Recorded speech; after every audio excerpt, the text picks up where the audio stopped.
السلام عليكم ورحمة الله وبركاته. ازيكم يا حبايبي؟ عاملين ايه؟ يا رب تكونوا بخير. النهاردة ان شاء الله جايه لكم بفيديو جديد هنزين فيه مع بعض الدونت. وممكن كمان تزيني بنفس الطريقة ديت اي بسكويت او بوتيفور او اي حاجة موجودة عندك. بطرق بسيطة جدا وحاجات عشوائية من غير اي ادوات هتعملي احلى حاجة لولادك وهتزينيها وهتبقى زي الفل. تابعوني في الفيديو دوت علشان خاطر تعرفوا انا الطريقة عملتها ازاي. بس قبل ما ابدا الفيديو بتمنى منك انك انت تعملي لايك، ولو انت اول مرة بتشوفيني تشتركي في القناة وتفعلي زرار الجرس علشان اي فيديو انزله يوصلك الاشعار بتاعه. اول حاجة هنا يا بنات هنجيب شوكولاتة خام. انا جبت هنا عندي نوعين، في نوع السما وفي نوع الكورونا. نوع الكورونا ده كان عندي، انما النوع سما دوت انا لسه جايباه يعني. ديت شوكولاته بيضه اهوت، بتخليها بدرجه حراره الغرفه، ما تكونش ساقعه منك ولا مطلعاها من التلاجة. عندك بقى عايزه تزيني بفورماسيل بالعاب اللي هي الصغيره ديت برضو زي ما تحبي، بس انا جايبه لكم النهارده ابسط طريقه انت ممكن تتخيليها من غير تعقيد ولا اي حاجه. جبت هنا القالب بتاع الشوكولاته، بعد كده بقى هبتدي ان انا اقطع كده منه واحطه في طبق. انا هنا النهارده هسيحها في الميكرويف، بس انتي لو مش متوفر عندك الميكرويف بتحطيها في طبق استانلس وبعد كده بتعملي لها حمام ميه. واهم حاجه تكون الميه مش واصله للطبق الاستانلس بتاعك، تكون لتحت كده شويه، وبتحطيها على النار لحد ما تسيح معاكي. فطبعا انا النهارده هعملها في الميكرويف، بتحطيها دقيقه لو انت عندك ميكرويف يعني.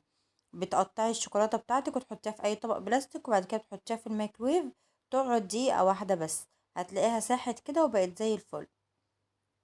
هنا ديت الشوكولاته السودا برضو قطعتها كده، دوت ما كانش قالب كامل، كانت قطعه كده من الشوكولاته فاضله عندي، فقلت برضو هستخدمها. هنا كده خلاص الشوكولاته ساحت معايا بالشكل اللي انتوا شايفينه دوت، ما قعدتش اكتر من دقيقه. اهم حاجه تكون سايحه خالص كده، علشان خاطر لو كانت ماسكه نفسها كده شويه مش هتطلع حلوه معاكي في الدونت، وهتطلع مكلكعه كده ومش حلوه. فهبتدي بقى ان انا اجيب كل دوناتسايه كده واحطها، اغرقها كده في الشوكولاته. برضو نفس الطريقه ديت لو انتي بتعملي بوتيفور، برضو بعد ما بتلزقيه كده في بعضه بتجيبي الطرف بتاعه كده وتغرقيه بالشوكولاته، او اي وصفه انتي او اكلير. الاكلير برضو بتحطيه برضو عليه شوكولاته كده، بيبقى بنفس الطريقه. فانا هنا كده بغرزه كده في الشوكولاته البيضه.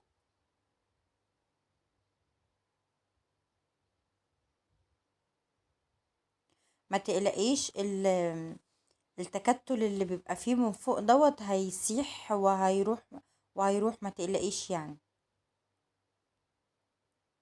هخلص بقى الكمية البيضة كلها بنفس الطريقة اللي انتوا شايفينها دي.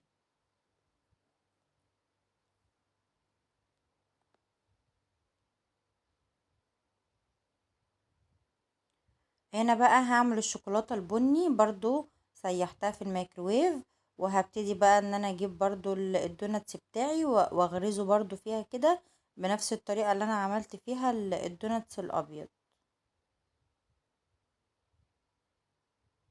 بس طبعا الشوكولاتة البني بتبقى اتقل شوية من الشوكولاتة البيضة.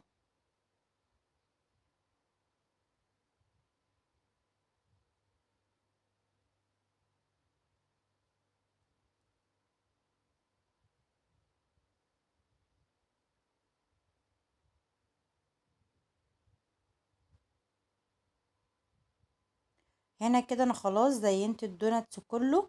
طبعا احنا عارفين ان الجو حر، فالدوناتس مش هينشف معاكي غير لما تحطيه في التلاجة. فقبل ما ينشف معاكي هتبتدي انك انتي القطع البني تجيبي لها شوكولاتة بيضة كده وبالمعلقة وتعديها كده من فوق كده، تعملي الاشكال الحلوة دي. ونفس الموضوع برضو في الشوكولاتة البيضة، هتجيبي عليها شوكولاتة بني كده وهتعديها برضو عليها كده بالشكل اللي انتوا شايفينه دوت. اهوت زي ما انتوا شايفين الشوكولاتة البيضة هيت، ما فيهاش تكتل ولا اي حاجة. بعد ما نشفت بقى وحطيت عليها الشوكولاتة السودا دي، جبت برضو شوكولاتة بيضة تاني وقعدت اعدي عليها كده باشكال عشوائية برضو عشان خاطر يبقى شكلها حلو. عايزة اقول لكم انا عملت الاشكال دي كلها عشوائية من غير اي ادوات ولا حاجة، وبجد طلع شكلها روعة جدا. اهوت بقى، وهتبسط الولاد جدا لان اي اطفال بيحبوا الاشكال الجميلة دي. يا رب يكون الفيديو بتاع النهاردة عجبكم، وتكون تشكيل الشوكولاتة بتاعتي ديت عجبتكم. ما تنسونيش بقى في لايك وشير وسبسكرايب للقناة. والسلام عليكم ورحمة الله وبركاته.